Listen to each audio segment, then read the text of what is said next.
Welcome to our journey through the European Renaissance, a period of remarkable transformation in art, culture, science, and thought. In this video, we'll explore the resurgence of classical knowledge, the innovative use of perspective in art, the pivotal role of humanism, and the influence of patrons like the Medici family. We'll also delve into the contributions of extraordinary figures, such as Brunelleschi, and the impact of women in humanism. Join us as we uncover how these developments shaped the modern world, offering insights into the past that continue to resonate today. Humanism, a cornerstone of the Renaissance, was fueled by scholars known as humanists. These were primarily elite, urban males, often engaged in government, who revered classical antiquity's literary, philosophical, and cultural achievements. They sought to understand human nature and improve society by studying classical texts and promoting education. Operating mainly in Europe's urban centers like Florence and Rome, humanists utilized the printing press to disseminate their ideas widely.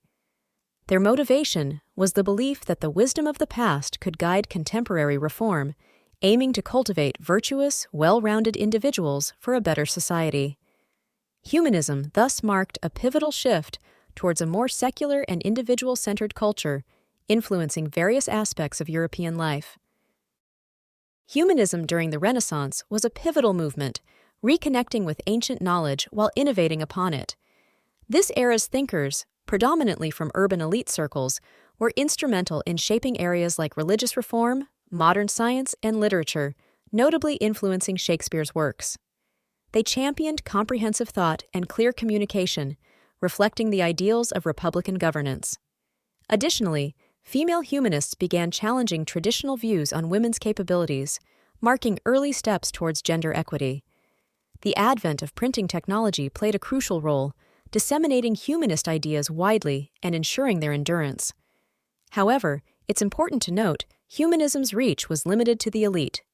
The common people, or peasants, were largely excluded from this intellectual revolution.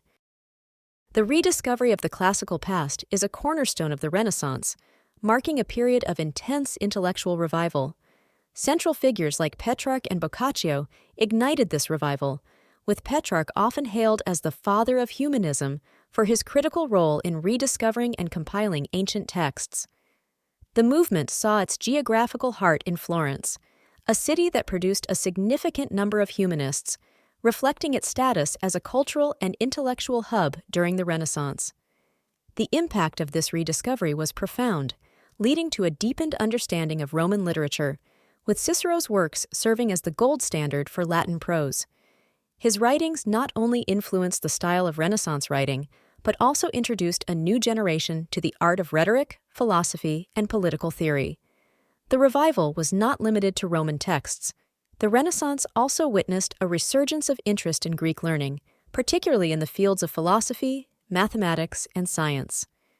This renewed interest was partly fueled by the fall of Constantinople in 1453, which led to an influx of Greek scholars and manuscripts into Western Europe. Aldus Manutius, through the Aldine Press, played a pivotal role in this period by publishing and disseminating Greek and Latin classics. The press's innovations in typography and book design made texts more accessible, further spreading the ideas of the Renaissance. This era of rediscovery and diffusion of ancient knowledge laid the foundational stones for modern science, literature, and philosophy, illustrating the lasting impact of the classical past on the Renaissance and beyond. The concept of the dignity of man in the Renaissance was a revolutionary idea that placed human beings at the center of the universe as powerful entities capable of great deeds and attaining the highest ideals such as knowledge, justice, and goodness. This view was significantly influenced by Pico della Mirandola's Oration on the Dignity of Man, which argued that humans, guided by divine providence, have the potential to achieve perfection in body, mind, and soul. Humanists advocated for the studia humanitatis, or the study of the humanities, to cultivate these capacities. This education wasn't aimed at preparing individuals for technical careers, but rather to enrich their lives and develop their fullest potential. The curriculum included grammar, through the study of Latin literature, rhetoric, the art of speech-making and prose composition, poetry, history, and moral philosophy. These subjects were seen as liberal studies, fit for a free person, as noted by the humanist educator Virgilio. This humanist emphasis on the dignity and potential of the individual marked a departure from medieval conceptions of human nature. It fostered a culture that valued individual achievement and the personal pursuit of virtue and wisdom, underpinning much of Western thought that followed. Civic humanism represents the secular branch of humanism closely tied to the governance and social responsibilities during the Renaissance. This aspect of humanism emphasizes the role of citizens in the active and virtuous management of their cities, blending classical knowledge with practical affairs of state and community life. Leonardo Bruni, a prominent figure in this movement, advocated for the involvement of humanists in civic life, arguing that the study of the humanities should serve the public good. Bruni's own career as a historian, secretary, and chancellor in Florence exemplified the civic humanist ideal, showing how classical education could inform effective governance and civic virtue. Civic humanists believed that the principles derived from ancient Greek and Roman texts, particularly those emphasizing republicanism, ethical leadership, and civic duty, were directly applicable to their contemporary city-states. They played critical roles as advisors, administrators, and diplomats, seeking to create a political and social environment that mirrored the revered ancient republics.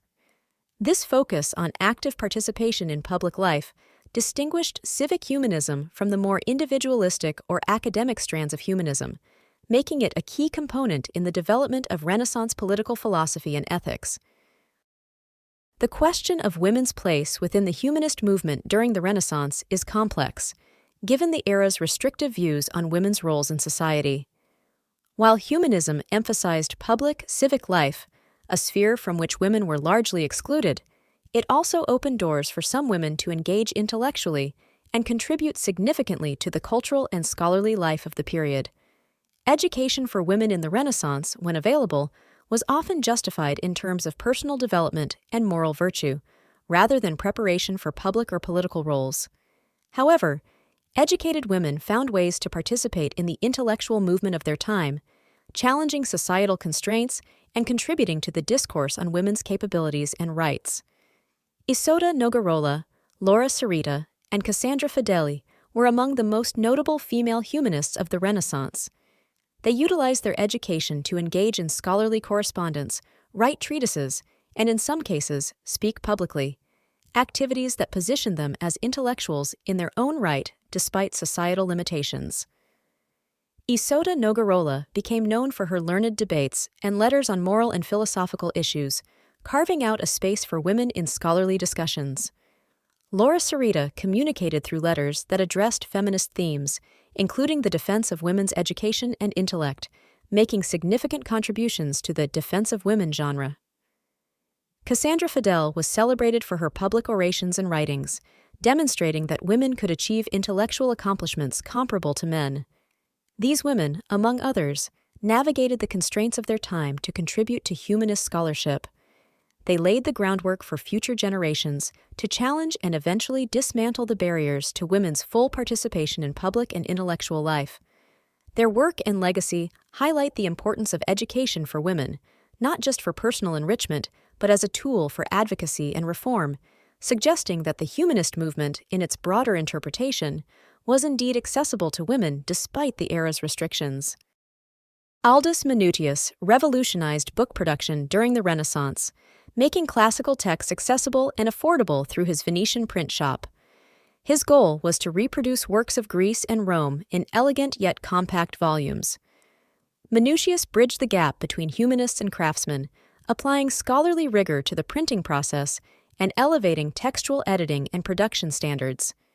He introduced groundbreaking typographical innovations, including the development of Roman and italic fonts, making texts more legible and aesthetically pleasing.